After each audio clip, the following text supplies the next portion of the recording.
Interativa e formação. Consciência e meta, nunca basta cabeça.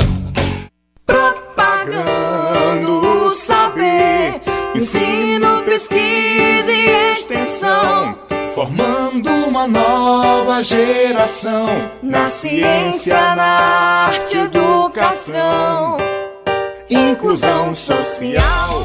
A comunidade é o ponto principal, o coletivo pro bem de todos nós. A Universidade Federal do Piauí, UFPI. A Universidade Federal do Piauí, UFPI, UFPI 96,7. E começa a preparação para o Brasil Reggae! É sexta-feira, 13 de junho, às 22 horas, no Bar do Churu, o grande clássico Jaune, Full Reggae e Banda Coxá, na partida onde todos serão vitoriosos. Brasil Reggae, todos reunidos numa grande vibração. Jaune, Full Reggae e Banda Coxá, sexta-feira, 13 de junho, no Churu. Apoio FM Universitária.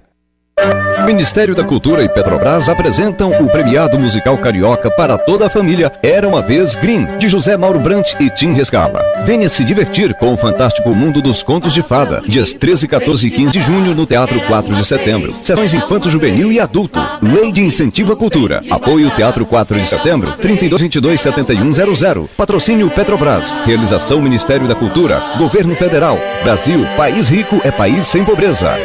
Apoio FM Universitária. 11h03.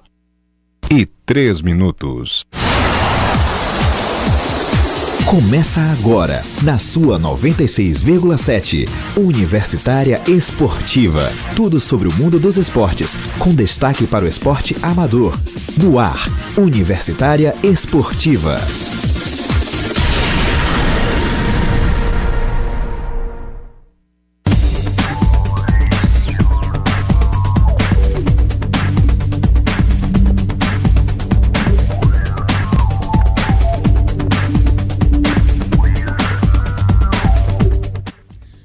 Ouvintes, começamos o nosso Universitária Esportiva de hoje, dia 13 de junho, terça-feira, quer dizer, sexta-feira. A gente vai encerrando já essa semana e, claro, com ela, sempre com ela junto, Neila do Rego Monteiro. Bom dia, Neila. Bom dia, Emanuele Madeira. Bom dia, ouvintes do Universitária Esportiva. Mais um programa começando, o programa já em vez embalado, claro, no ritmo de Copa do Mundo, porque a gente tem... Exatamente, né, do Rego Monteiro. Ontem nós já tivemos a abertura e a primeira participação, na verdade, o primeiro jogo, que foi justamente Brasil e Croácia. Você vai acompanhar, claro, junto com a gente, o que aconteceu de mais importante no início desse Mundial, o Mundial de Travinha que nós temos aqui no Brasil, em que o Brasil já saiu aí com 3-1 sobre a Croácia. Os lances mais importantes você acompanha junto comigo, Neila, e elas duas que voltam aí para fazer mesa redonda desse Mundial, a Nando Mate e Ruth Damares. Mas também tem muita novidade ainda sobre o esporte piauiense, Neila. Vamos lá, gente, que volta a falar de boxe para vocês, volta a falar também de judô aqui no programa do Universitário Esportivo, e hoje também tem rugby para vocês, tá? Vamos conhecer um pouquinho da equipe do Recife Rugby Feminina, as meninas que mais uma vez estão na frente na busca pelo título do circuito regional de rugby de Sevens. E claro, equipe que se prepara mais uma vez para ficar entre as 10 melhores do Brasil nos torneios que disputa. E a gente fala de futebol também, desse campeonato, das seleções que jogam hoje e dos jogos do final de semana. Tudo isso daqui a pouquinho, depois do nosso rápido intervalo para começar o nosso Universitário Esportiva de hoje. Fica ligado!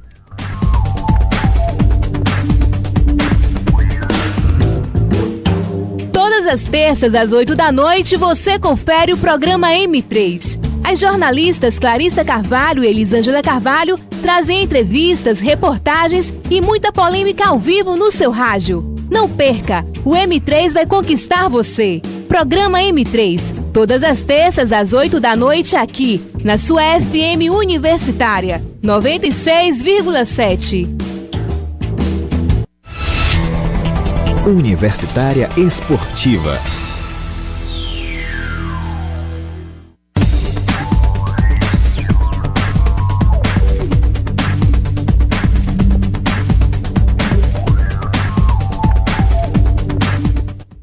A gente vai começar o nosso Universitário Esportiva falando sobre esporte piauiense. A gente fala sobre karatê, porque não pense, o karatê piauiense está esquecido, não, viu? Em maio nós tivemos aí, na verdade karatê não, a gente vai falar de judô. Desculpa, porque nesse fim de semana a gente tem Campeonato Piauiense, o primeiro campeonato, na verdade, que vai acontecer em Teresina, que é justamente a questão de estarmos há 6 meses aí, no 6º mês do ano, e só agora é que o Piauí vai ter o seu primeiro campeonato de judô. Antes nós tivemos algumas seletivas, mas o material completo você acompanha agora em matéria de Anando Mate.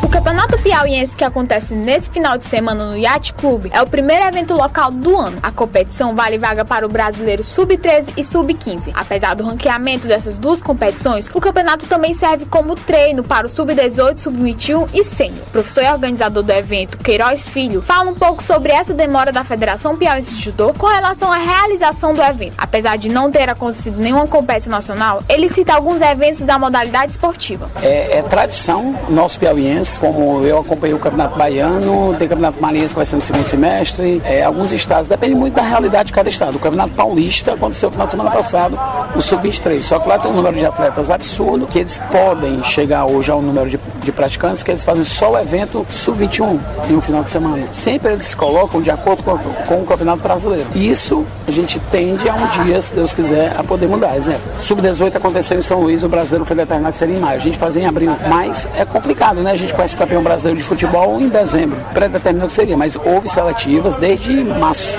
Estão acontecendo eventos, né? Os meninos Sub-13 em diante, das categorias Sub-13, Sub-15, Sub-18, adultos, Sub-21, normalmente tem um número de competição muito maior do que as crianças de 7 a 10 anos. Logo, competição de 7 a 10 anos não é competição, é festival. Então isso já tiveram vários eventos. Para ele, depende muito de cada estado. No caso do Piauí, o calendário é diferente. O estado acompanha as competições nacionais para manter o ritmo de luta. Além do Campeonato Piauiense, Queiroz Filho comenta as próximas competições locais. Agora é uma característica do nosso judô, né? Dos professores, isso a gente não sabe por quê, que normalmente em agosto, setembro, outubro é que pega fogo, os grandes eventos. O professor Expedito já anunciou a Copa Jeff, a SESC, que vai acontecer no mês de setembro.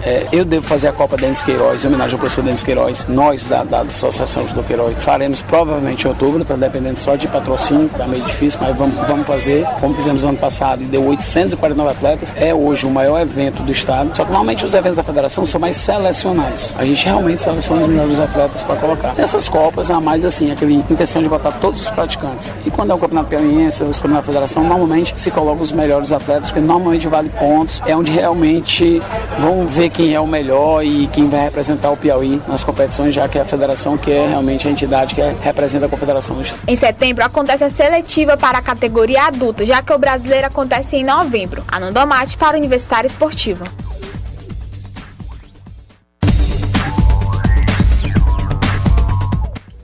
Tá, então, agora sim o primeiro torneio, primeiro campeonato piauiense, na verdade, de judô, explicou aí como é que tá essa situação. A gente teve as primeiras seletivas, mas lembrando que o campeonato final de semana também vai servir de seletiva para campeonato brasileiro de categoria de base. Exatamente, né, Diego Monteiro? E algumas coisas que os atletas criticam bastante é que existem campeonatos para se classificarem para campeonatos.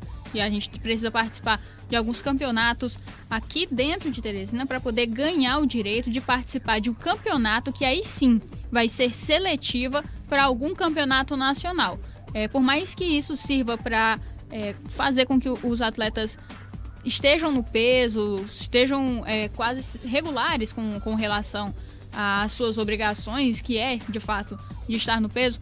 No entanto, essa demora entre os eventos é o que traz mais críticas, porque os atletas acabam reclamando que ficam praticamente sem ritmo de competição. E que essas competições, até menores, deveriam acontecer basicamente todo mês, que é algo que poderia até atrair um pouco mais de atletas para que volte aos tatames ou que inicie a caminhada dentro da modalidade. Uma crítica que é feita, evidentemente a gente sabe das dificuldades, até então a gente tem problemas ainda com relação em quais locais o judô, que tradicionalmente acontece sempre no Yacht Club, mas mesmo assim ainda tem alguns problemas com relação à estrutura. A gente sabe que é uma situação complicada, fora a movimentação das placas de tatame, que são muito frágeis e que são tatames oficiais, foram cedidos à Federação Piauiense de Judô e que não podem estar direto sendo transportados para fazer esses eventos. Nós temos alguns eventos que acontecem nas quadras tanto do Yacht Club quanto do Sesc Ilhotas, quanto de alguns outros lugares, como o Círculo Militar, que são alguns lugares onde tem treinamento de judô. Mas mesmo assim, é uma situação complicada, tendo em vista também os últimos resultados dos judocas piauienses nos campeonatos. A gente tem agora esse final de semana, além do campeonato piauiense de judô acontecendo lá no Yacht Club, nós temos o Stanley Torres, que vai participar do Grand Prix lá em El Salvador. Está sendo aí acompanhado pelo Denis Queiroz, que é o presidente da federação e também árbitro da Confederação Brasileira de Judô.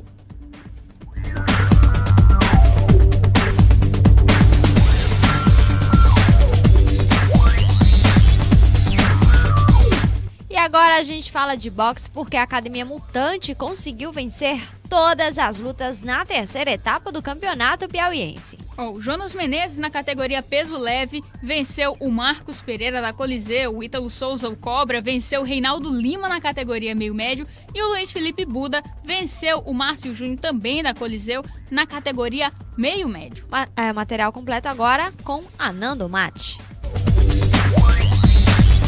A Mutante Academia foi uma das equipes mais premiadas da terceira etapa do Campeonato Piauiense de Boxe. Dos 5 atletas que iam competir, somente 3 participaram, vencendo todas as lutas. Jonas Menezes, na categoria peso leve, venceu o já classificado para o brasileiro Marcos Pereira. Ítalo Souza, o Cobra, na categoria meio médio, também obteve sucesso em sua luta, vencendo o Reinaldo Lima. E Luiz Felipe, o Buda, venceu o Márcio Júnior, também na categoria meio médio. Um dos técnicos e lutador, Rony, fala um pouco sobre a participação da equipe. Pô, fico feliz, né? Foi 100% de aproveitamento. Todos que lutaram ganharam o evento. Agora é foco e pensar no brasileiro, né? Porque na verdade a gente não é atleta, não somos atletas só de boxe, mas a nossa linha é do boxe. A luta base é o boxe. Então a gente tem outros eventos pra focar agora, que são os eventos de MMA que futuramente vêm. Os meninos que ganharam, por incrível que pareça, são todos iniciantes no MMA. Na verdade, os mais antigos sou eu, o Buda e a galera. E os outros, o Manuel Barbosa, inclusive, também é 6-0, nunca perdeu. Ele era o árbitro, ele também é atleta de MMA, que vai lutar agora, sábado que vem no Disseu. Além do boxe, o foco da academia também é o MMA. Luiz Felipe, ou Buda, treina agora para a sua segunda luta no Showtô Brasil 48, que será realizado no dia 20 de julho no Rio de Janeiro. A minha próxima competição é dia 25 de julho, lá no Rio de Janeiro, lá no Showtô 48. Eu vou fazer essa luta lá, a segunda luta que eu fiz o 47, Showtô 47 agora, mês passado, agora eu vou fazer a minha segunda agora. Eu assinei por 3 lutas lá também. Além do Showtô 48, a Mutante Academia também participa do primeiro Capivara Fight, que está previsto para o dia 21 de julho. Já o lutador Manuel Barbosa, da categoria 60 quilos, participará do primeiro de seu fight, que acontece nesse sábado. Anando Mate para o Universitário Esportivo. Tá aí, então, vocês conheceram mais um pouquinho de atletas que se destacaram nesse campeonato piauiense de boxe. E claro, o destaque da Mutante fica pro Buda, que vai fazer mais uma luta no Showtô, continua os treinos aí de MMA, vai participar desse torneio no dia 20 de julho. E aí, depois disso, tem mais uma luta. Com certeza, dependendo do desempenho, pode ter o contrato renovado. Ele que não teve uma boa sorte aí na sua estreia no Showtô, mas tem a segunda oportunidade de fazer diferente. A gente ainda tem, nesse fim de semana, campeonato de MMA lá no Disseu, com card que nós já passamos aqui no Universitário Esportiva pra você. E, claro, essas que são algumas esse que a gente encerrou aí a semana de boxe, o campeonato que aconteceu na semana passada. A gente espera aí a definição completa dessa lista de atletas que vai pro Campeonato Brasileiro de Boxe. E é por isso que nós passamos esse especial dos lutadores e suas academias para justamente você conhecer um pouquinho mais daqueles que vão representar o Piauí pela primeira vez em um campeonato nacional da modalidade.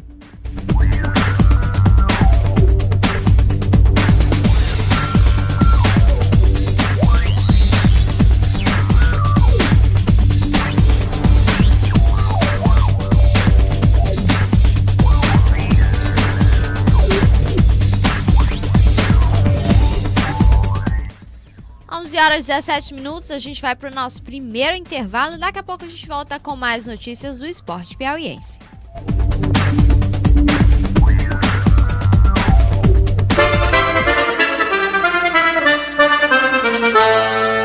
Ô menino, me traz aí 2 folhas de lixa para eu remendar os pés do povo dançando numa sala de reboco ao som da sanfona de Dominguinho. Aí, seu Lula. Ai, parece que eu tô vendo o Zé Marculino falando assim: matou-me. Só se for de alegria.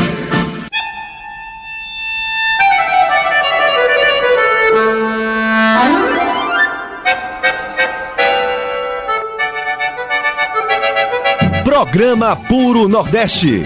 O verdadeiro forró com os grandes nomes da autêntica música nordestina. Em respeito à cultura nacional e em respeito à cultura nordestina. Logo após a Voz do Brasil, ouça Puro Nordeste. Aqui na sua FM Universitária 96,7. Universitária Esportiva.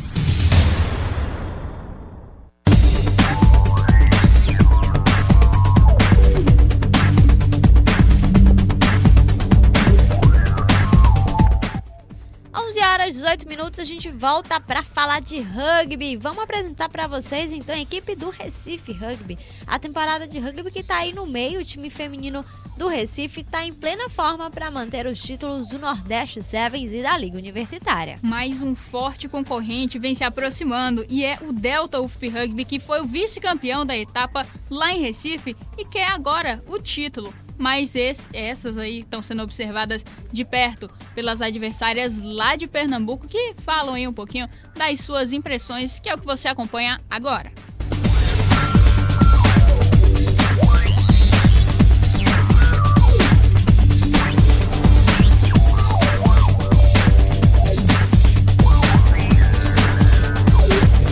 O rugby piauiense conseguiu um espaço no Nordeste, ao menos o rugby masculino. O feminino continua a busca por conquistar a região e a oportunidade pode vir na próxima etapa do Nordeste Sevens, que acontece em agosto. Esse intervalo entre as etapas será de mais preparação e teste. As duas equipes mais fortes do circuito feminino, o Recife Rugby e o Delta UFP Rugby, disputam torneios regionais e nacionais nos próximos meses para acertar os pontos para a competição. A capitã do Recife Rugby, Bia Minhaque, fala sobre a evolução da equipe do Delta dentro dos campeonatos e vê uma disputa forte entre duas equipes bem parecidas. A equipe do Delta está crescendo no Nordeste, né? Ano passado, a gente não teve a oportunidade de jogar com elas, acredito. A gente passou um bom tempo sem jogar com elas desde do outro circuito, né? E pelo tempo que a gente está sem jogar com elas, o que foi observado, é uma equipe que evoluiu bastante. Ela também estão com meninas muito rápidas, né? Isso são coisas que a gente tem que ajustar. Quando a gente pega a equipe que tem um nível de velocidade, sim, meio páreo, né? A gente tem que ajustar alguns detalhes, né? Acredito que venha ser o time que vai ser provavelmente, né? Não vou dar certeza, mas acho que vai ter o time que a gente vai entrar de frente novamente. O Recife sabe que o desafio de manter a força da equipe só pode vir com muito treino e aperfeiçoamento, e tudo já vem sendo observado e corrigido. Bom, a gente vai focar um pouco mais nessa segunda, até porque a gente vai estar próximo também de um outro campeonato a nível nacional, no Nordeste, e a gente tem que focar mais em treino de contato, né? Na verdade, treino de contato em relação à posse de bola.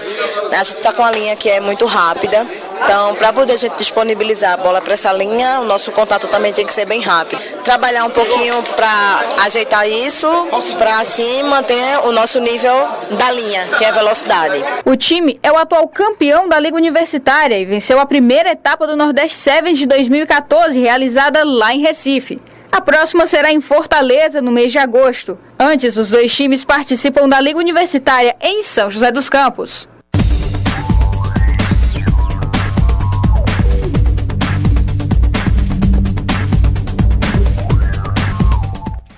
A equipe do Recife Rugby, que está se preparando muito bem, claro, para conquistar mais um título do Circuito Nordeste, para ir bem novamente na Liga Universitária e para manter também um bom desempenho e tentar melhorar dentro dos campeonatos nacionais, tá? Essa equipe a gente encontrou na final da Liga Nordeste de Rugby. As meninas estavam treinando antes da partida lá no Aflitos, elas estavam em campos e a gente tem que falar, né? Claro, para quem conhece o rugby sabe que o rugby pernambucano no Nordeste é um dos rugbys mais fortes aqui dessa região, pelos profissionais que tem, pelas equipes que se formaram, claro, e pelo que fazem, pelo desempenho que acabam tendo por conta principalmente desses profissionais que se encontram em Recife. As meninas do Recife têm uma boa base, vamos dizer assim, de profissionais que possam passar informações aí para fazer esse time melhorar. Por isso, é uma equipe que o Delta se espelha para chegar, para seguir e para bater. Claro que é o que a gente espera que aconteça. Lembrando que Delta e Recife vão se encontrar novamente agora em agosto, no começo de agosto, primeira semana, na segunda etapa do circuito interestadual, que vai acontecer em Fortaleza. As equipes depois disso, ainda em agosto, se enfrentam na Liga Universitária em São José dos Campos.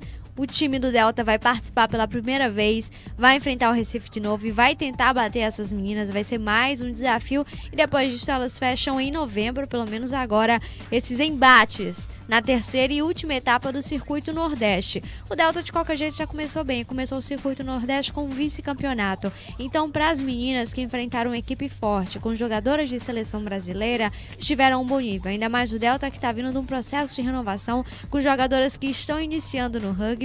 Começaram começaram no finalzinho do ano passado, foram dando gás agora no começo do ano e fizeram até a sua primeira participação em jogos oficiais. Então as meninas estão pegando ritmo e já pegando o ritmo, ter que enfrentar campeonatos como esse, que são campeonatos decisivos, fica realmente um pouquinho de pressão para elas, né? Mas claro, o Delta também tem jogadores experientes que pode passar uma boa base e confiança para essas novas jogadoras. E é isso que basicamente a gente vai poder acompanhar dentro dessas duas próximas competições, já que para esse primeiro circuito que nós tivemos, essa primeira etapa da Liga Nordeste, nós vimos um time do Delta bem mesclado, mas com muito mais atletas novatas. Foi justamente o que a Érica Viveira, que veio aqui ao nosso programa, acabou relatando aí. Realmente garotas que vinham de outras modalidades com preparo físico muito bom, mas estavam ainda dando os primeiros passos dentro da modalidade, dentro do rugby. Então, mesmo assim, conseguiram um resultado extremamente positivo, apesar das duas derrotas na fase classificatória e na final para o Recife Rugby, marcaram muitos pontos e tomaram pouquíssimos, tiveram um saldo bem positivo com relação aos outros jogos. Se não me engano, tomou somente um try, que foi do Asa Branca, que foi a equipe lá do Ceará. Então, e passou por outros 2 jogos sem pontuação. Isso é um resultado muito bom. A gente vai ter esse embate agora com atletas um pouco mais experientes lá aqui pertinho, em Fortaleza, e também lá na Liga Universitária, que vai acontecer em São José dos Campos, justamente que o Recife é o atual campeão e as meninas do Delta vão ter realmente um grande problema. Falando em Delta, lembrando que tem uma competição entre essas duas que vai acontecer no próximo mês, o Teresina Sevens. A gente fala agora para vocês justamente do Teresina Sevens e vamos falar também do Delta Rugby masculino, que depois aí de parte da equipe fazer alguns jogos com o Piauí na Liga Nordeste, voltou às atividades essa semana.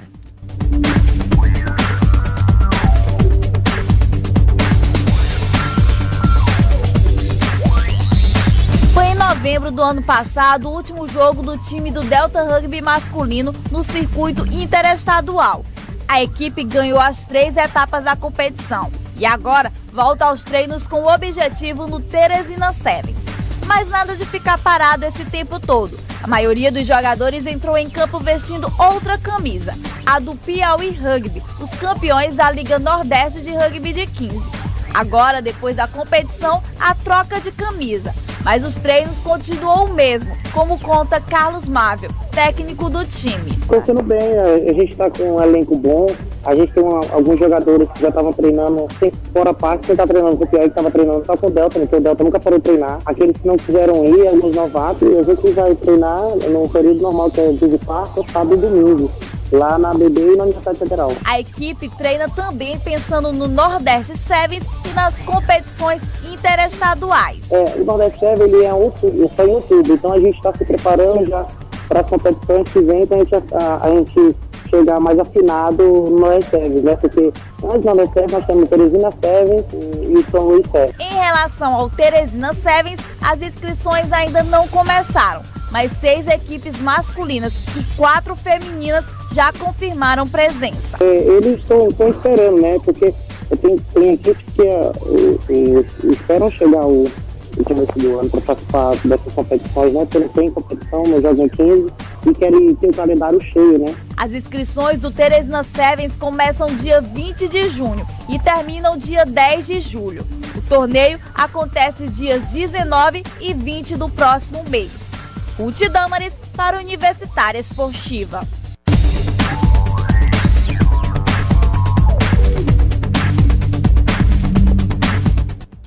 Então tá aí, Neila do Rego Monteiro, mais uma competição que vai acontecer justamente para preparar esses atletas para as competições que ainda virão, justamente, que são as competições de Sevens, tanto aqui como também a nível Nordeste. E tá aí, né, os meninos do Delta voltando agora com esses treinos, é bom para essa equipe que tá Delta mesmo, praticamente parada. Então, treinos, bom esse retorno, voltar com o time. Luís Sevens, que sempre acontece, as equipes piauienses participam, serve como preparo aí para esse torneio e a gente que vai ficar esperando esses jogos, acompanhando. Lembrando que o Teresina Sevens vai acontecer no estádio municipal Lindolfo Monteiro, já está confirmado aí que esse torneio vai acontecer por lá. E aí vocês viram quando a Érica veio também. A Érica confirmou que pode ser que venham equipes de São Paulo, mostraram interesse em vir para Teresina para participar do Teresina Sevens, servir também de movimentação um pouco para essas equipes e aí conhecerem também um pouquinho do rugby nordestino, já que em sua maior parte a gente, claro, vai ter aí as equipes dos estados mais próximos. E falando rapidinho em rugby, a gente tá falando rapidinho não, né? Porque a gente tá a horas não. Praticamente 20 minutinhos falando de rugby. Saiu a Confederação Brasileira, explicando, a Confederação Brasileira de Rugby, ela há muito tempo está querendo mudar o nome de alguns torneios para tentar fazer o rugby uma coisa mais próxima do brasileiro. A gente já tem a seleção conhecida como os Tupis e tudo mais, para quem acompanha. E aí essa semana, há um tempo, eles estavam fazendo um processo de votação. Não estavam mais querendo chamar de Copa Brasil de rugby, que é justamente o que o Piauí vai disputar no próximo ano. E eles mudaram e ficou escolhido que agora, ao invés de Copa Brasil, o torneio se chama Taça Tupi. Lembrando que vai ter disputa agora só com o Grupo Sul e Sudeste esse ano. O Piauí só participa no próximo, mas a partir de agora já não é mais Copa Brasil, a segunda divisão do Campeonato Brasileiro, que dá acesso ao Super 10. A partir de agora, vocês vão começar a ouvir a gente falar em Taça Tupi.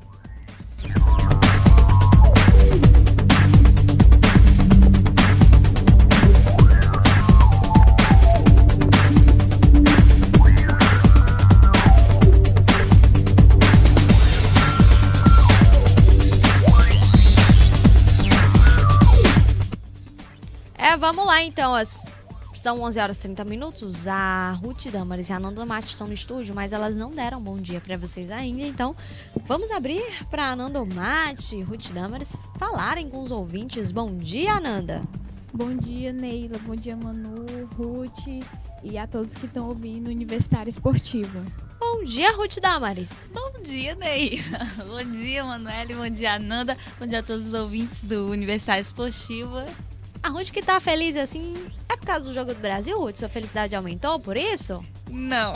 Tá sempre assim, né, Ruth? Eu sou sempre sorridente. Tá aí, então. Vamos começar a falar então de futebol pra vocês. A gente fala do jogo de ontem. Ontem tivemos Brasil e Croácia em campo na abertura da Copa. Você quer começar a falar pela abertura? Fala pela abertura? Eu não quero falar da abertura. Alguém quer falar da abertura? Melhor não. A Nanda quer falar da abertura. Foi uma abertura muito ruim. Foi muito VA na abertura. Muito o quê, Ananda? VA. Pra quem não sabe, VA é vergonha alheia, entendeu? A Ananda tem uns termos assim que é incrível. Trazendo uma cultura nova pra gente. Então tá aí, a Ananda não curtiu a abertura. Você curtiu, Manoel Madeira? Nea do Rego Monteiro, eu confesso que eu esperei o pontapé inicial, justamente pelo projeto, justamente pelo que seria o grande, acho que o ponto alto da abertura, mas depois de dividirem a tela para mostrar a chegada do ônibus da seleção e depois todo aquele espetáculo que eu acho que algumas escolas particulares de Teresina fazem aberturas melhores. E é o que basicamente se comenta. Acho que todo mundo ficou muito na bronca por conta do que aconteceu, do que foi representado. Muitas piadinhas aí na internet sobre as representações da cultura brasileira. Eu, sinceramente, me desanimei e tomei meu rumo. Fui correr na Raul Lopes, onde também não tinha absolutamente ninguém. Na verdade, não vou dizer que não tinha ninguém. Tinha eu, mais 5 pessoas e 2 gatos morrendo de medo dos foguetes que estavam sendo aí proliferados cidade afora por conta do jogo do Brasil. Depois a gente, enfim, viu aí o pontapé inicial do torneio mundial que está acontecendo aqui em Teresina. Aqui em Teresina não. No Brasil, tá acontecendo aqui no Brasil, né? E aí nós tivemos uma surpresa não tão boa no início da partida, que foi justamente o primeiro gol da Copa do país. O primeiro gol foi do Brasil, gente. Que isso? Do Rego Monteiro, olha o deboche. Mas não foi do Brasil o primeiro gol? Foi do Brasil o primeiro gol. Não, porque no final do jogo o Marcelo... Olha, eu quero dizer que daqui a 4 anos, quando forem relembrar Copas, muita gente vai começar a matéria, muita gente vai relembrar. Na última Copa, que aconteceu em 2014, no Brasil, o primeiro gol foi brasileiro. Só que foi gol contra, isso é um fato histórico, já virou, acabou. Por enquanto tá todo mundo assim, mas daqui a 4 anos vai todo mundo lembrar disso. E vamos falar então, começar um pouquinho a falar do jogo. Eu quero primeiro ouvir a opinião das meninas que ainda não falaram, né? Muitos, só deram um bom dia.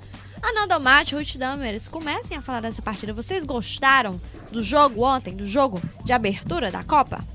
Olha, foi assim, uma partida meio que esperada, não do resto. Certo? Vamos só ver se o microfone da Ananda tá saindo direitinho. A gente vai fazer ela falar com vocês. Ruth Dammers, pode começar, por favor. Pois é o que eu já imaginava também. O Brasil, ele não tomou conhecimento da Croácia. Para mim, até a Croácia jogou um pouco melhor do que o Brasil, sim.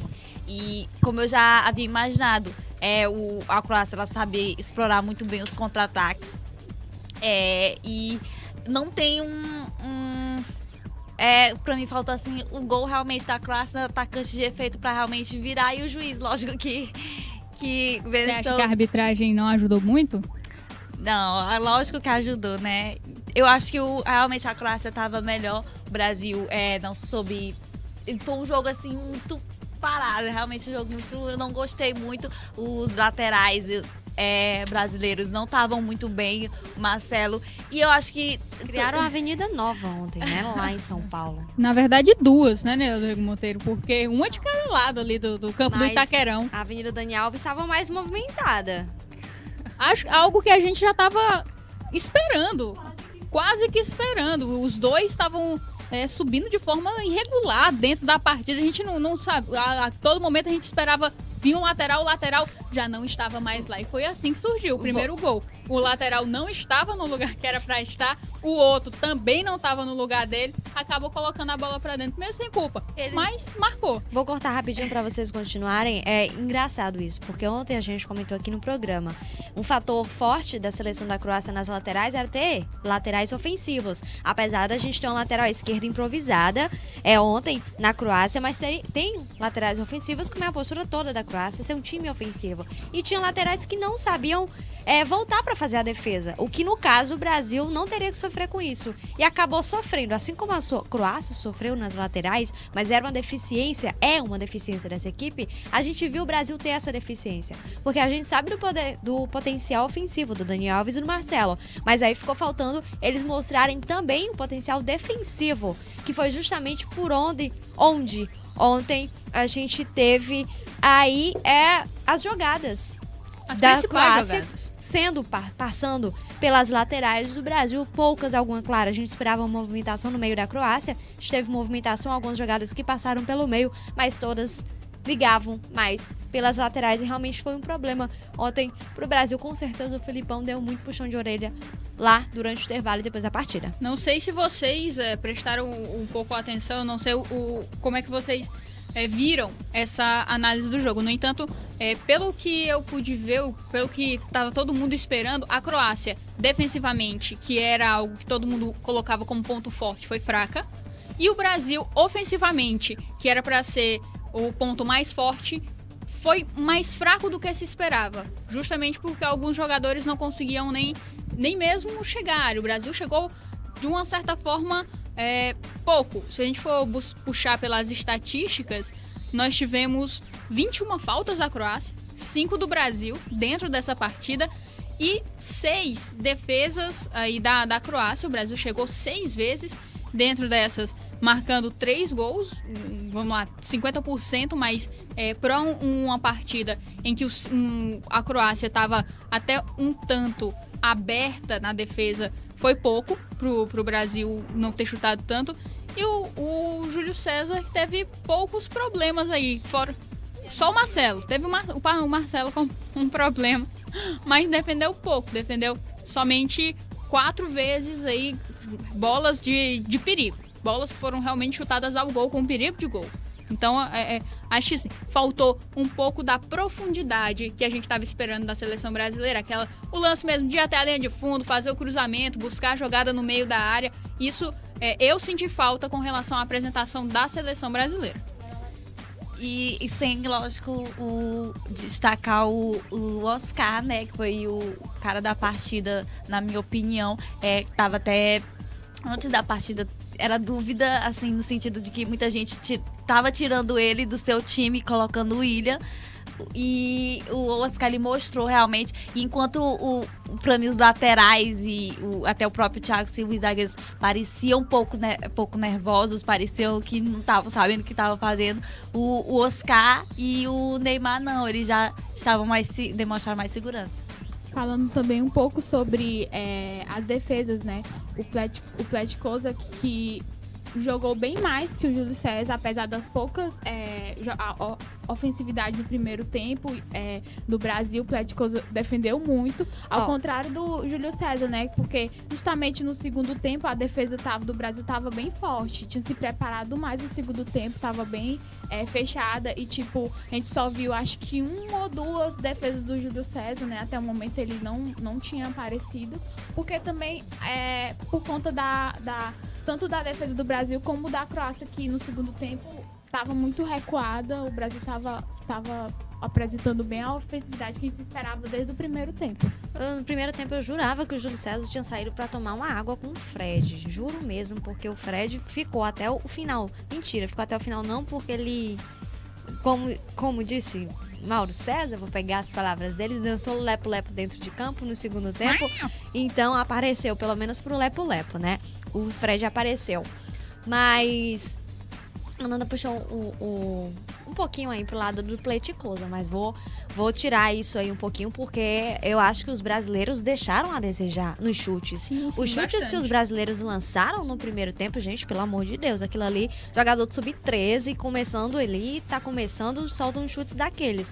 Mas Pleitkoza realmente foi preciso, tava no lugar certo na hora de fazer a defesa, por isso também não teve problema, teve tranquilidade para fazer essas defesas ao longo do jogo. Mas a postura do Brasil, a Aranda comentou, demorou para aparecer como a gente esperava, porque apesar da gente ter uma Croácia ofensiva como esperado, apesar de muitos A gente tem algumas transmissões falando que a Croácia do nada apareceu ofensiva. Não é assim, a postura da Croácia é equipe ofensiva, mesmo enfrentando o Brasil, que é um time mais forte que ele, a gente sabe disso. Mas a Croácia apareceu como todo mundo esperava.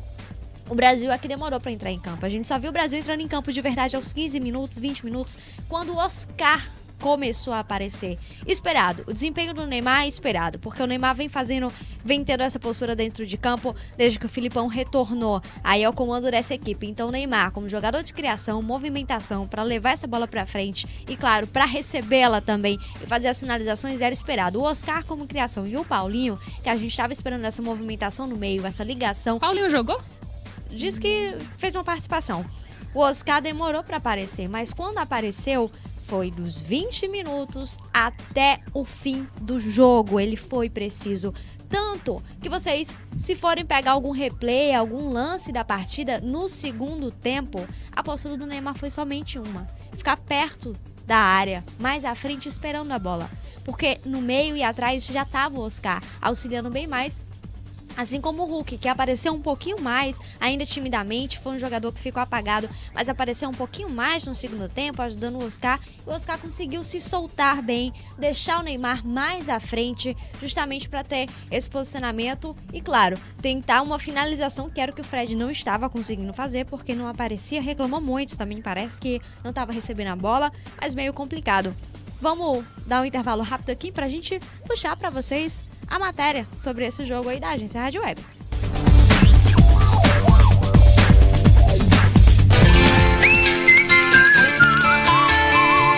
Clube do Vinil.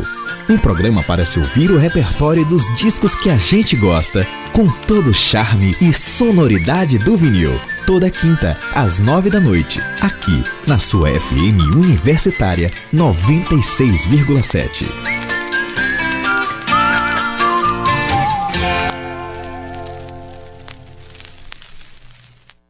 Universitária Esportiva, na sua FM Universitária 96,7.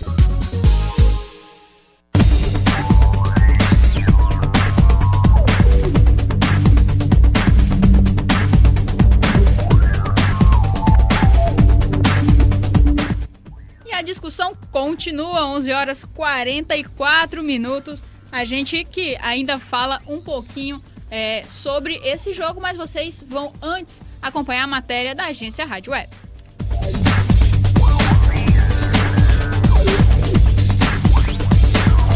Foi no sufoco, mas a seleção brasileira, comandada pelo técnico Luiz Felipe Scolari, na estreia da Copa do Mundo de 2014, aqui em São Paulo, acabou vencendo a Croácia por 3-1.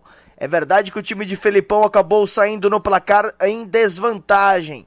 1-0 para a Croácia, mas depois o time de Luiz Felipe Scolari acabou se regularizando na partida, cresceu no jogo, impôs respeito e junto com a torcida acabou conquistando esta vitória tão importante. A primeira depois de 64 anos de espera de uma Copa do Mundo no país. O técnico Luiz Felipe Scolari falou também de um pênalti que possivelmente não aconteceu. Fred teria se jogado, mas, na opinião do treinador, foi penalidade máxima. Milhares não viram o pênalti. O juiz viu o pênalti. Deu o pênalti. Que eu falei ontem aqui, a arbitragem é do árbitro. Ele é que tem que decidir. E nós também achamos que foi pênalti. Já Neymar, um dos homens da partida, também foi muito bem. Marcou 2 gols e é a principal esperança da seleção brasileira nessa Copa. Acho que individualmente a nossa equipe é muito forte. E quando a gente joga junto, coletivamente eu digo, é muito difícil ganhar da nossa equipe. E a gente demonstrou isso. Não é um jogador, não são 2, muito menos 3 que vão resolver uma partida. Se o time inteiro não estiver ligado, a gente não vence. Então eu acho que eu parabenizo a equipe inteira, como eu disse, pelo poder de reação hoje de ter virado a partida. O time de Luiz Felipe Scolari já retorna à Granja Comari nesta sexta-feira. E na terça-feira, dia 17, encara o México. em Fortaleza. Agência Rádio Web, com informações da Seleção Brasileira, Felipe Esboril. Então passamos pra vocês aí um pouquinho, passaram, né, pra vocês um pouquinho do que foi o jogo de ontem. Movimentação, os gols estavam repassando, foi falado, o Marcelo fez o gol contra, o primeiro gol da Copa, foi do Marcelo aí. Parabéns pra ele. Parabéns, mas foi um acidente, porque ele não teve tava lá, a bola passou pelo Davi Luiz, deixou a bola passar, ele tava lá, esbarrou na bola e realmente não tinha como essa bola não entrar. A FIFA até mostrou na tecnologia com recursos de última geração. Pra mostrar que a bola tinha entrado, pra ter certeza, pra todo mundo ver que a bola realmente tinha entrado, tinha sido um gol, tá? Embora o Júlio César tenha pego a bola realmente no fundo do barbante, enroscada praticamente. Mas a FIFA mostrou, tem o recurso. Só provou. Tá, e o Marcelo fez o gol contra aos 10 minutos de jogo, a gente teve o Neymar fazendo gol também. Neymar de novo de pênalti e o Oscar para finalizar. O Oscar fez o que sabe fazer, chutando de onde sabe chutar. Uau. E claro, acertando esse terceiro gol. Pra mim, Oscar foi, vou falar de novo, pra mim, Oscar foi o melhor jogador do Brasil dentro de campo. Não vou desmerecer o papel do Neymar, claro. Acho bom Neymar jogador, todo mundo já espera.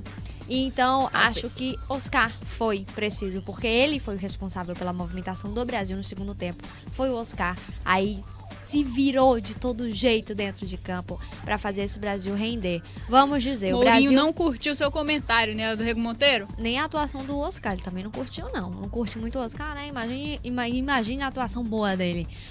Mas, tá aí, então, a gente que teve essa movimentação na partida de ontem. E vamos começar a falar, então, desses desempenhos, né? Porque eu acho que é o que interessa. A gente daqui a pouco já tem que puxar os jogos de hoje. Mas desse desempenho primeiro, eu acho que o Brasil jogou, vamos dizer, para um jogo de estreia. Muita gente estava colocando muita coisa porque era Brasil e Croácia. Eu não estava acreditando que seria muita coisa, não. Achei que o 3-1 até foi de bom mais tamanho do que eu achava que seria.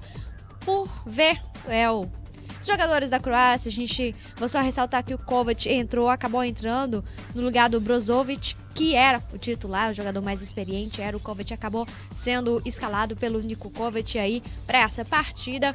Kovac um pouquinho apagado, mas a gente teve uma boa atuação do Olik, assim como o Modric também jogou bem, e principalmente o Olik, que foi um jogador muito movimentado à frente, deu trabalho para a zaga brasileira.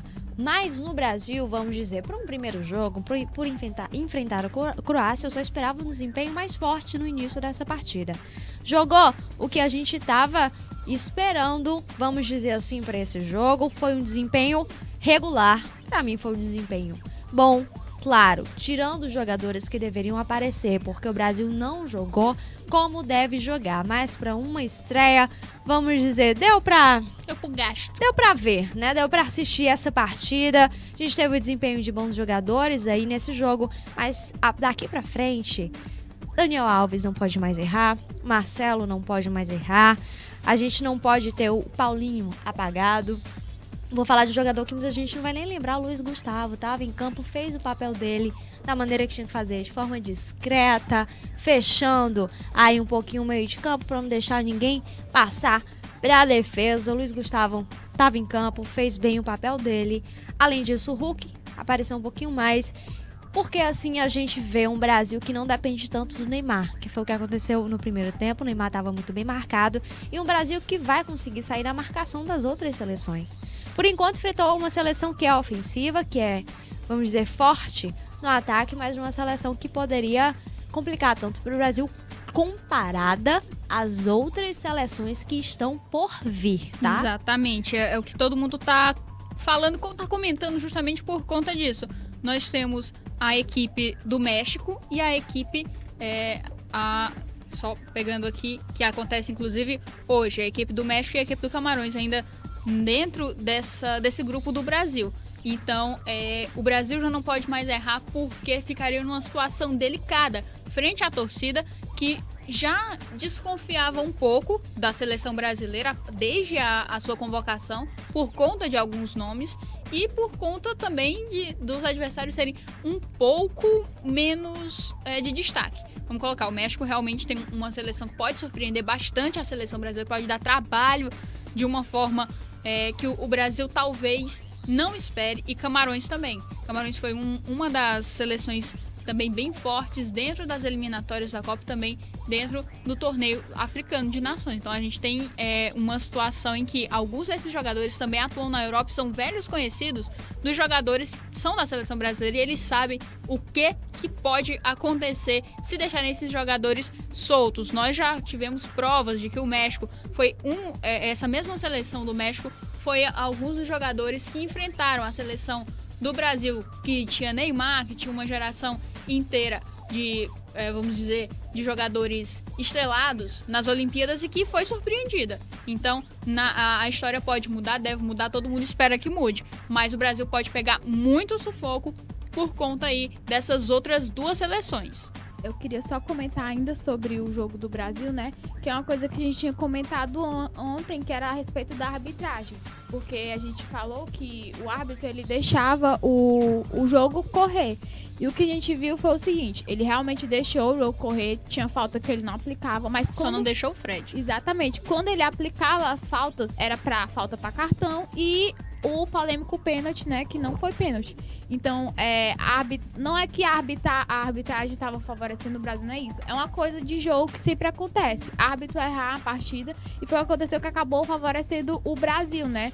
Que o Fred, não sei o que, acho que ele tem uma sorte danada, porque ele não pegou na bola em momento algum. Não vi o Fred correndo com a bola, não vi em momento algum. E na hora que pega, se joga no chão, não sei o que foi que teve, que cavou um pênalti ali, né? Dançou lepo-lepo, não viu? Dançou lepo-lepo.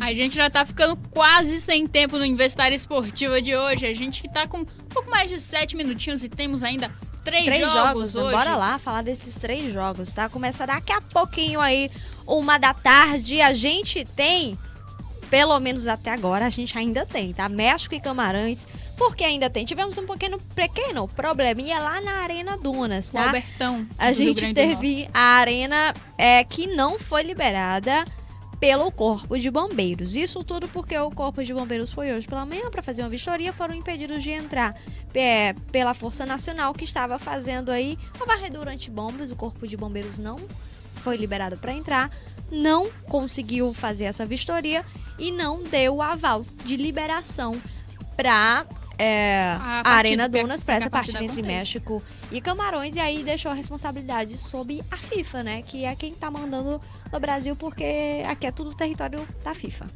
Tudo deles, invadiram. E a gente fala então um pouquinho desse time México, do técnico Miguel Herrera, que tem aí um time chato de se enfrentar, viu? A gente que tem o Odor no gol, o Maza Rodrigues, o Rafa Marques, o Moreno lá na zaga, Laigun, o Velasquez, o Aguilar ali no meio de campo, com Herrera e Guardado, e lá na frente o Giovanni dos Santos e o Peralta que já aprontou pra cima do Brasil, a gente relembra, Olimpíadas de Londres 2012. E a gente tem também a seleção de Camarões, que vai ficar aí na responsabilidade de Ruth Damares passar essa escalação. Ruth? Bora lá, Ruth. Então vamos lá.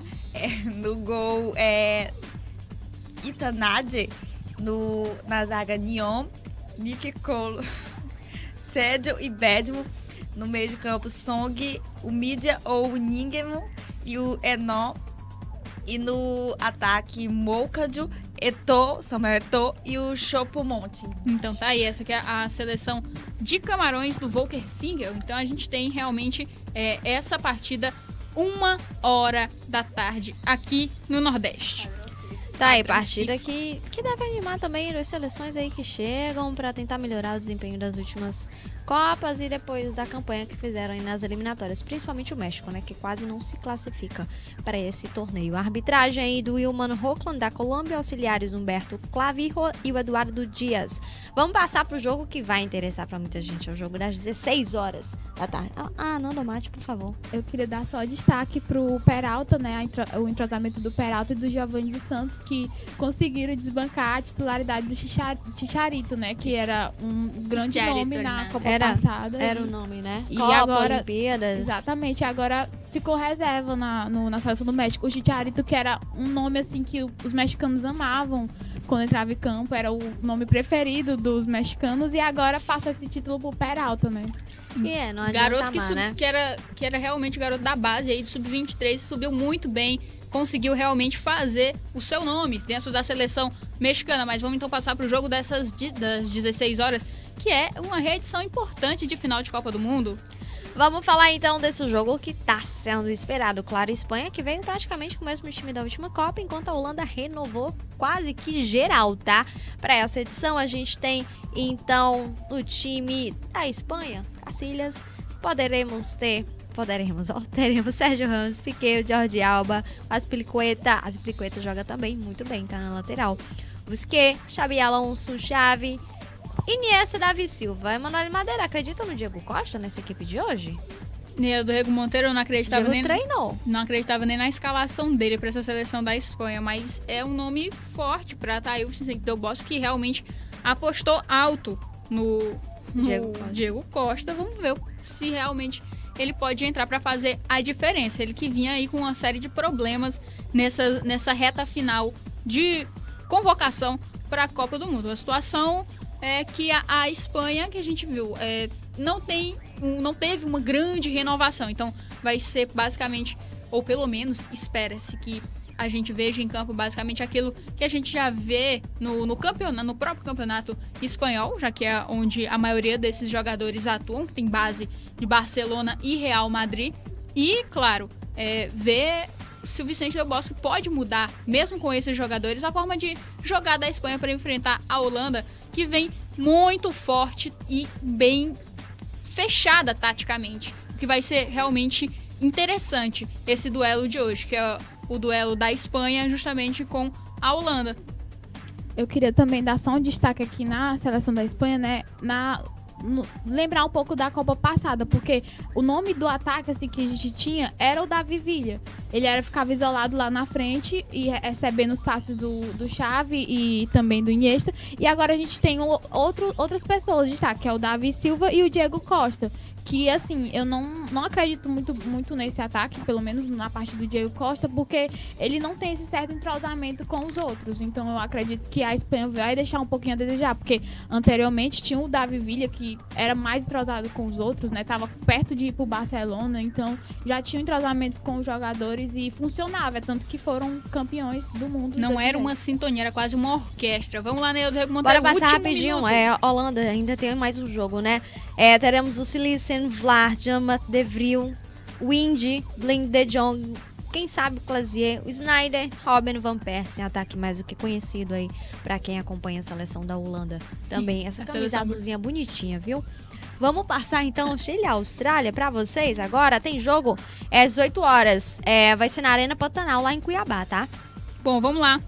Escalação do Chile com Cláudio Bravo no gol. Na lateral, Maurício Isla, na zaga Gary Medel, o Gonzalo Jarra, o Eugênio Mena lá do outro lado, no meio de campo o Vidal ou o Felipe Gutierrez, que pode aparecer aí por dentro desse esquema. Tem o Dias, o Aranguiz, tem o Vargas, o Sanches e ele Mago, Valdívia.